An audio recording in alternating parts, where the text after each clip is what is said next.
Hello दोस्तों, good evening. Welcome to the career zone YouTube channel. तो दोस्तों, हम इस सीरीज में साइंस के महत्वपूर्ण प्रश्नों करते हैं जो आने वाले सभी एग्जामों के लिए महत्वपूर्ण है। ऐसा नहीं कि यहाँ पे रेलवे ग्रुप डी को देखकर आप सिर्फ सोचिएगा कि रेलवे ग्रुप डी के लिए ही ये इम्पोर्टेंट है। ऐसा नहीं है दोस्तों, क्योंकि आप सभी भी जानते होंगे कि साइंस का जो सिलेबस होता है सभी एग्जामों के लिए लगभग बराबर ही होता है। जैसे यहाँ न्यूटन का अगर 3 लॉ है तो क्या एसएससी बैंकिंग में क्या न्यूटन का लॉ 4 हो जाएगा या 2 हो जाएगा? ऐसा तो नहीं होगा, सभी में एक ही रहेगा। मतलब साइंस हर जगह सेम ही है। तो दोस्तों, ये जो सीरीज है वो सभी एग्जामों के लिए इम्पोर्टेंट है और ये वैसे प्रश्न हैं जो अक्सर रिपीटेड होते हैं, जो सभी एग्जामों में बार बार पूछे जाते हैं। दोस्तों, ये इस सीरीज़ में हम 20 क्वेश्चन करेंगे, 25 तो नहीं कर पाते, 20 करेंगे। और ये जो सीरीज़ है डेली रात 8 बजे आती है। और जो भी स्टूडेंट इस चैनल पे नए हैं वो इस चैनल को सब्सक्राइब कर लेंगे और साथ में बेल आइकन को दबाना नहीं भूलिएगा, जिससे इस चैनल से जुड़ी सारी अपडेट्स आपको मिल जाएगी। चलिए दोस्तों, यदि आप हमारे व्हाट्सएप ग्रुप से जुड़ना चाहते हैं तो इस नंबर पर मैसेज करके आप जुड़ सकते हैं। आप लोग मैसेज कीजिएगा, हम ऐड कर देंगे। और आप हमारे साथ इंस्टाग्राम पेज से भी जुड़ सकते हैं, जिसका नाम है करंट अफेयर्स जोन, जिस पे पहले से ही 2,25,000 स्टूडेंट जुड़े हैं। और आप हमारे टेलीग्राम ग्रुप से भी जुड़ सकते हैं इस लिंक की सहायता से। तो चलिए दोस्तों, आज का पहला प्रश्न देखते हैं। दोस्तों, क्वेश्चन स्टार्ट करने से पहले एक बार आप लोगों से रिक्वेस्ट है कि वीडियो को लाइक ज़रूर कीजिएगा। ठीक है दोस्तों, चलिए आज का पहला प्रश्न देखते हैं। निम्नलिखित में से कौन सी ताप की एसआई इकाई है? अब ताप की जो एसआई इकाई है वो केल्विन होती है। अक्सर स्टूडेंट सेल्सियस में कंफ्यूज हो जाते हैं, लेकिन दोस्तों ताप की जो एसआई यूनिट होती है वो सेल्सियस नहीं होती है, केल्विन होती है। ठीक है दोस्तों, केल्विन होगी। चलिए दोस्तों, देखते हैं अगला प्रश्न। मात्रा कूलम बट्टा सेकेंड का दूसरा नाम क्या है? अब देखिए, हमसे पूछ रहा है कि मात्रा जो कूलम बट्टा सेकेंड है वो किसका नाम है, किसका दूसरा नाम है। अब एक फार्मूला जानते होंगे कि I बराबर होता है Q/T, जहाँ I धारा है। I क्या है? धारा है। I धारा है, Q कूलम है, आवेश है, कूलम नहीं आवेश है, और T समय है। तो धारा का ऐसा यूनिट होता है एम्पियर, जिसको A से डिनोट करते हैं, और आवेश का होता है कूलम, जिसको Q से डिनोट करते हैं, और टाइम का तो S होता है। तो ठीक है, तो देखिए कि हमसे पूछा है कूलम बट्टा सेकेंड, तो यही तो है। आवेश को कूलम बोलते हैं और सेकेंड तो टाइम को सेकेंड बोलते हैं। तो ये किसका है? आई का है। आई क्या होता है? एम्पियर होता है। एम्पियर होता है ना, तो यही फार्मूला ही है। ये जो ऊपर में जो है I बराबर Q/T, यही फार्मूला से ये आया है। Q आवेश होता है, जिसको Q जो होता है आवेश होता है। ठीक है, तो यही कूलम, आवेश का ही ऐसा यूनिट होता है कूलम, और समय का होता है सेकेंड, और धारा को बोलते हैं एम्पियर। तो ये एम्पियर हो जाएगा। ठीक है, चलिए नेक्स्ट क्वेश्चन देखते हैं। प्रदीप्त की माप निम्नलिखित में से किसका उपयोग करके की जाती है? अब प्रदीप्त की जो माप होती है वो लक्स मीटर के उपयोग करके की जाती है। ठीक है, लक्स मीटर का उपयोग करके की जाती है। चलिए दोस्तों, नेक्स्ट क्वेश्चन देखते हैं। डैश प्रकृति में अकेले कभी नहीं होता है। अब जो होता है बल जो होता है प्रकृति में कभी अकेला नहीं होता है।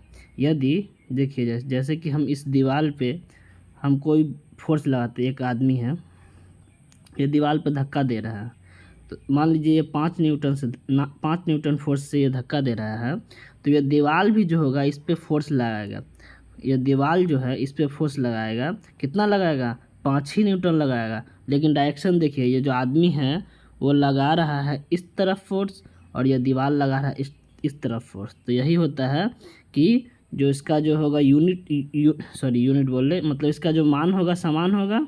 ये जो होगा न्यूमेरिकल वैल्यू समान होगा। 5 न्यूटन ये भी लगा रहा है, 5 न्यूटन ये भी लगा रहा है, लेकिन डायरेक्शन जो होगा वो अपोजिट होगा। ठीक है, तो बल कभी अकेला नहीं होता है। जब बल लगेगा तो इसके विपरीत प्रतिबल भी लगेगा। ठीक है, चलिए नेक्स्ट क्वेश्चन देखते हैं। निम्नलिखित में से किस जोड़े की दिशा हमेशा एक समान होती है? अब इसमें से देखेंगे कि किस जोड़ा का जो दिशा होगा हमेशा एक समान होगा।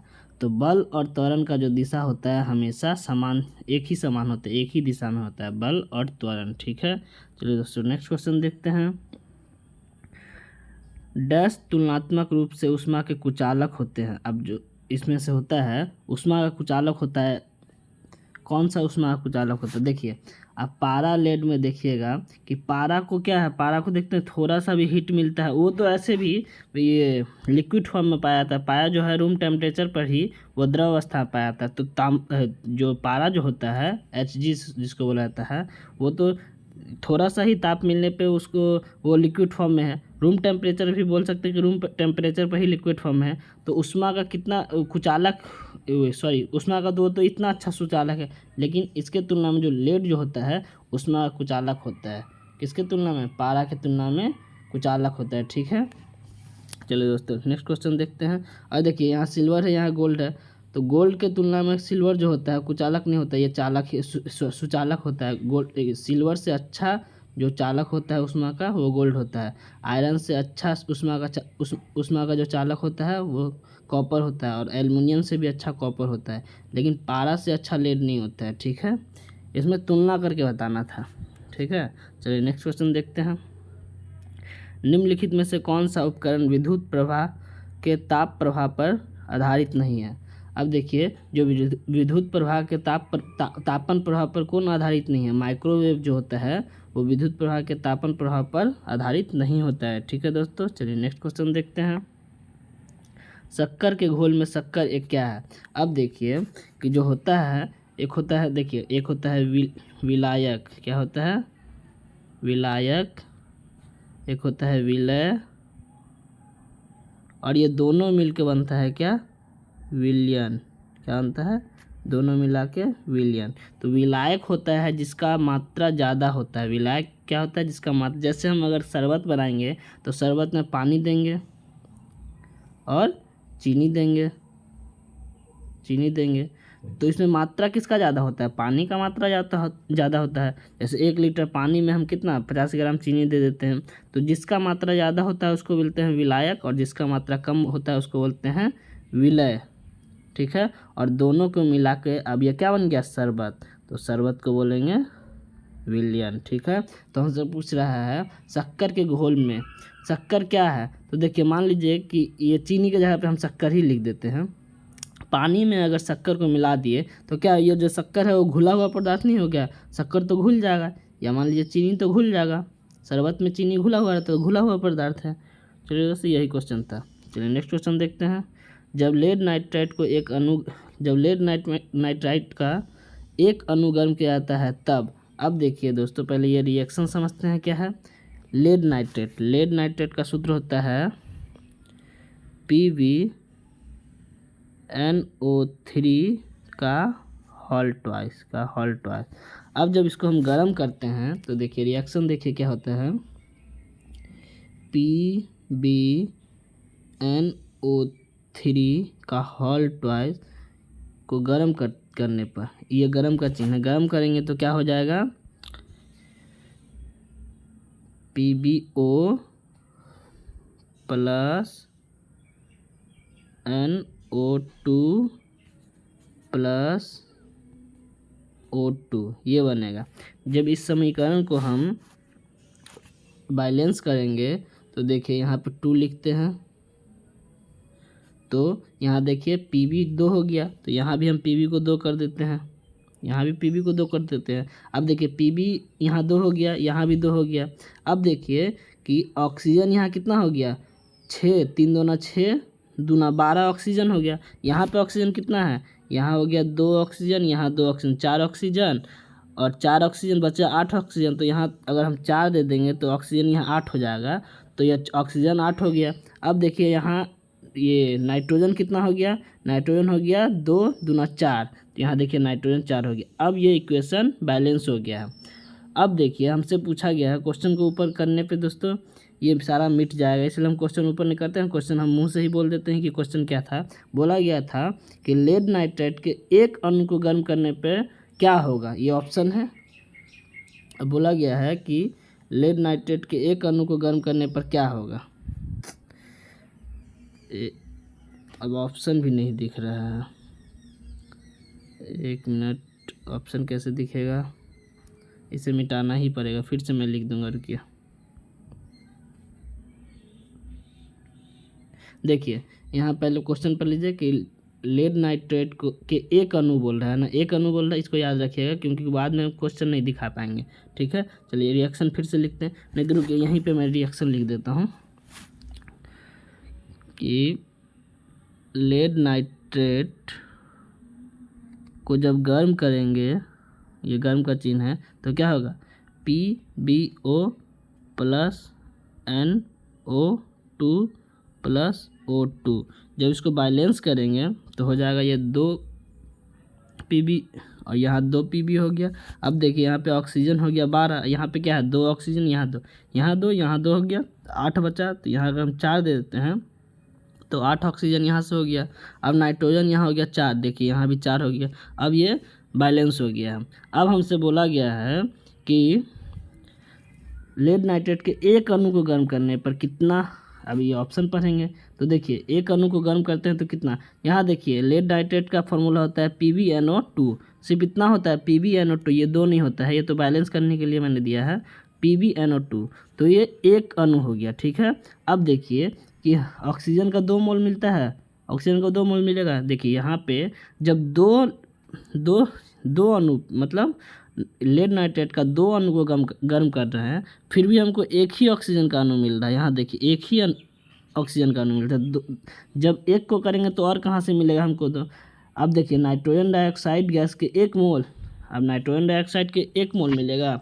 यहाँ देखिए नाइट्रोजन डाइऑक्साइड का 1 मोल तो नहीं मिला क्योंकि दो अणु को गर्म करने पर हमको 4 मिल रहा है, तो अगर एक अणु को गर्म करेंगे तो 2 मिलेगा, आधा मिलेगा। जब लेड नाइट्रेट का 2 अणु को गर्म करिए, देखिए 2 है, 2 अणु को गर्म कर रहे हैं तो 4 अणु मिल रहा है नाइट्रोजन डाइऑक्साइड का। तो मानते हैं कि अगर हम आधा कर दिए लेड नाइट्रेट को, एक अणु को ही गर्म करेंगे तो ये 2 मिलेगा।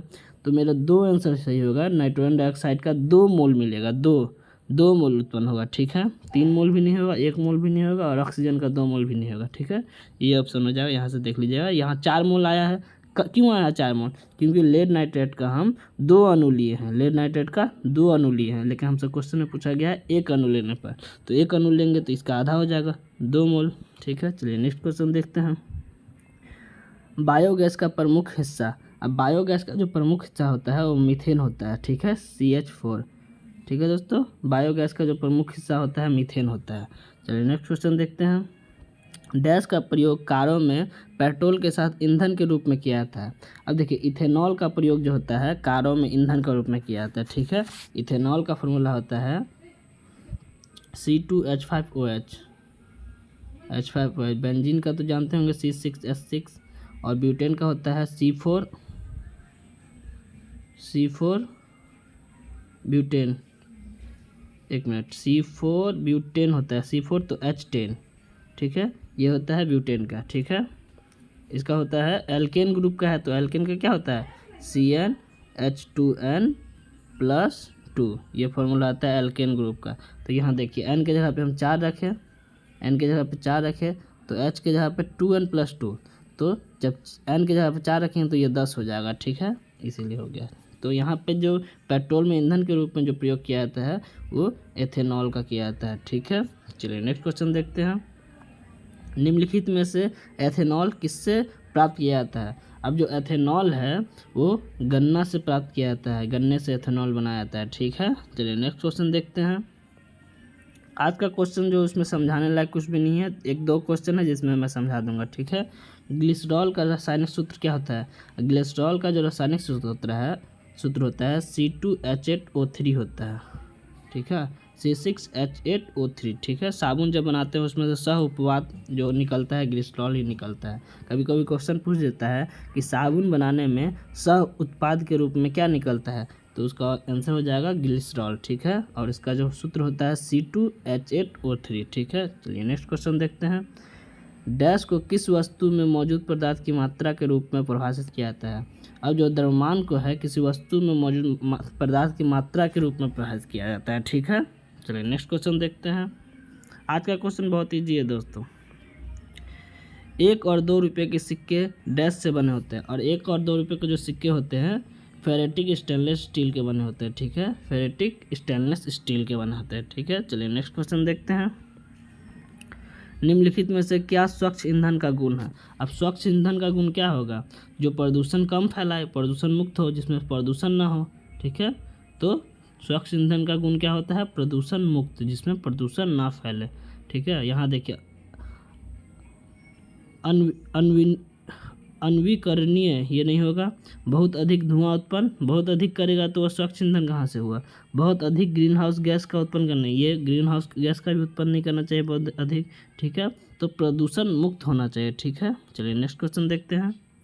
भूप्रपट्टी पर पाए जाने वाला दूसरा सर्वाधिक प्रचुर तत्व क्या, कौन सा है? अब देखिए भूप्रपट्टी पर क्या क्या पाया जाता है? सबसे ज़्यादा पाया जाता है ऑक्सीजन, सबसे ज़्यादा, ठीक है। उसके बाद सिलिकॉन, उसके बाद एल्युमिनियम, उसके बाद आयरन, उसके बाद मैग्नीशियम, ये इतना याद रख लीजिएगा, ठीक है। तो देखिए ये स्टार्टिंग का जो दो है ये तो अधातु हो गया, उसके बाद जो हो गया एल्युमिनियम, ये सब जो हो गया आयरन, ये सब जो हो गया धातु हो गया, ठीक है। अगर हमसे धातु पूछता तो हम ऑक्सीजन टिक नहीं करते, हमको एल्युमिनियम टिक करना पड़ता है। अगर धातु पूछता तो एल्युमिनियम, क्योंकि ऑक्सीजन और सिलिकॉन जो होता है वह अधातु होता है। तो यहाँ पे हमसे क्या पूछा है कि तत्व पूछा है, तो तत्व तो सभी तत्व होता है, पीरियोडिक टेबल में जितना भी है वो तो तत्व ही है। तो तत्व में हम धातु अधातु नहीं देखेंगे, सभी को लेकर चलेंगे। तो तत्व में भी हमसे पूछा दूसरा पूछ रहा है। अगर पहला पूछता तो ऑक्सीजन हो जाता और दूसरा पूछ रहा तो क्या है? दूसरे स्थान पर सिलिकॉन है, तो सिलिकॉन हो जाएगा। और यहीं पे अगर हमसे पूछ देता कि प्रचुर मात्रा में कौन सा धातु पाया जाता है, तब हम एल्युमिनियम को टिक करना पड़ता है। और पूछता कि दूसरे नंबर पे धातु कौन पाया जाता है, तो आयरन को टिक करते हैं। समझ रहे क्वेश्चन कैसे पूछता है? ये सीरीज है, सबसे ज़्यादा पाया जाता है ऑक्सीजन, फिर सिलिकॉन, फिर एल्युमिनियम, फिर लोहा जिसको आयरन बोलते हैं, और फिर मैग्नीशियम। ये सब सीरीज मतलब है कि सबसे ज़्यादा पाया जाता है ऑक्सीजन, ठीक है। ये इसी सीरीज में याद कर लीजिएगा, ऑक्सीजन, सिलिकॉन, एल्युमिनियम, आयरन और मैग्नीशियम, ठीक है। और अगर तत्व बोले तो तत्व मतलब होता है कि सभी चीज़ मिला के, धातु अधातु उपधातु सब मिला के। और अगर हमसे धातु पूछता तो यहाँ से लेते हैं हम एल्युमिनियम, क्योंकि पहला दो तो होता है अधातु, ऑक्सीजन और सिलिकॉन दोनों अधातु है, तो हमको यहाँ से लेके चलना पड़ता है कि सबसे ज़्यादा धातु पाया जाता है एल्युमिनियम।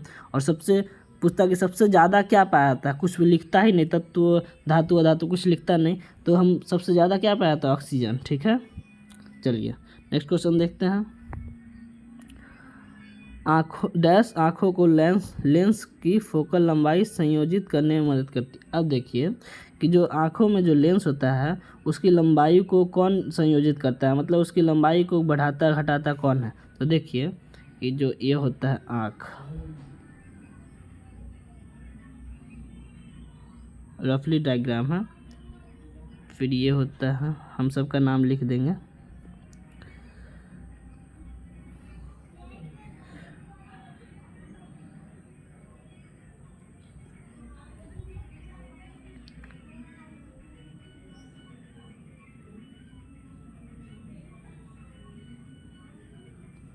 देखिए सबसे बाहरी वाले लेयर को बोलते हैं स्क्लेरा, क्या बोलते हैं?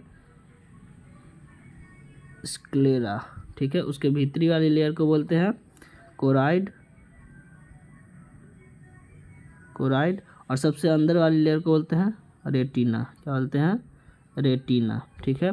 तो ये जो इसके सबसे बाहरी वाली लेयर है, वो सबसे बाहरी वाली जो पीछे की तरफ स्क्लेरा है, वही आगे की तरफ जब आती है तो कॉर्निया बनाती है, क्या बनाती है? कॉर्निया बनाती है। और जो कोराइड है वो आगे की तरफ आती है, लेकिन ये जो है यहीं तक रहती है, यहीं तक। तो ये क्या बनाती है? सिलियरी मसल, क्या है? सिलियरी मसल, ये देखिए ऑप्शन ही में लिखा हुआ, लिख नहीं रहे हैं, सिलियरी मसल, ये सिलियरी मसल है। और ये जो है हम ब्लू कलर से बना दिए हैं, ये लेंस है, ठीक है। और ये जो सबसे अंदर की तरफ जो लेयर है इसको बोलते हैं रेटिना, और ये आगे की तरफ नहीं आती है, पीछे ही सिर्फ रहती है रेटिना, इसी पर हमारा प्रतिबिंब बनता है किसी वस्तु का, ठीक है। ये आगे की तरफ नहीं आती है, स्क्लेरा जो है आगे की तरफ आके कॉर्निया बनाती है, कोराइड जो आगे की तरफ आके सिलियरी मसल बनाती है, बॉडी जो भी बोलिए, और रेटिना जो है आगे की तरफ नहीं आती है, पीछे ही रहती है, इसी पे वस्तु का प्रतिबिंब बनता है। ठीक है, अब हमसे पूछ रहा है कि लेंस की फोकस लंबाई को संयोजित कौन करता है। तो लेंस देखिए, ये लेंस है, इसका फोकस लंबाई को जो संयोजित करता है यही सिलियरी मसल द्वारा किया जाता है। ये जो देख रहे हैं यहाँ पे सिलियरी मसल जो कोराइड का ही भाग है, आगे आकर जो सिलियरी मसल में बदल जाती है, यही लेंस की लंबाई, फोकस लंबाई को बड़ा छोटा करता है। ठीक है, तो सिलियरी मसल हमारा सही आंसर हो जाएगा। ठीक है, चलिए नेक्स्ट क्वेश्चन देखते हैं। डैश मस्तिष्क का सोचने वाला मुख्य भाग है। अब मस्तिष्क में जो हम लोग सोचते हैं वो किस भाग से सोचते हैं, अग्र मस्तिष्क से सोचते हैं। ठीक है, आगे वाले मस्तिष्क से, ठीक है, अग्र मस्तिष्क से सोचते हैं। चलिए नेक्स्ट क्वेश्चन देखते हैं। निम्नलिखित में से कौन सी प्रक्रिया कार्बन डाइऑक्साइड वातावरण से हटाती है। अब हमसे पूछ रहा है कि इसमें से कौन सी ऐसी प्रक्रिया है जिसमें कार्बन डाइऑक्साइड वातावरण से हटाती है या घटती है। तो जब प्रकाश संश्लेषण होता है पेड़ पौधे द्वारा, तो पेड़ पौधा क्या करते हैं, वातावरण से कार्बन डाइऑक्साइड को लेती है और ऑक्सीजन को छोड़ती है। तो जब कार्बन डाइऑक्साइड को वातावरण से लेती है तो वातावरण से एक तरह से तो हट रही है कार्बन डाइऑक्साइड। तो यह इनसे पूछ रहा है निम्नलिखित में कौन सी प्रक्रिया कार्बन डाइऑक्साइड को वातावरण से हटाती है। तो प्रकाश संश्लेषण में ही कार्बन डाइऑक्साइड वातावरण से हटती है। ठीक है, चलिए दोस्तों, ये हमारा अंतिम क्वेश्चन था। चलिए दोस्तों, यदि आप लोगों को वीडियो पसंद आया हो तो लाइक कर दीजिएगा और अपने दोस्तों के साथ शेयर भी कर दीजिएगा। ठीक है दोस्तों, और वीडियो को पूरा देखिएगा अंतिम तक। यहाँ तक पहुँच गया मतलब अंतिम तक ही पहुँचे हैं। और जो भी स्टूडेंट इस चैनल पर नए हैं वो इस चैनल को सब्सक्राइब कर दीजिएगा और इस बेल आइकन को दबा दीजिएगा, जिससे इस चैनल से जुड़ी सारी अपडेट्स आपको मिल जाएगी। चलिए दोस्तों, फिर मिलते हैं नेक्स्ट वीडियो में, तब तक के लिए बाय बाय।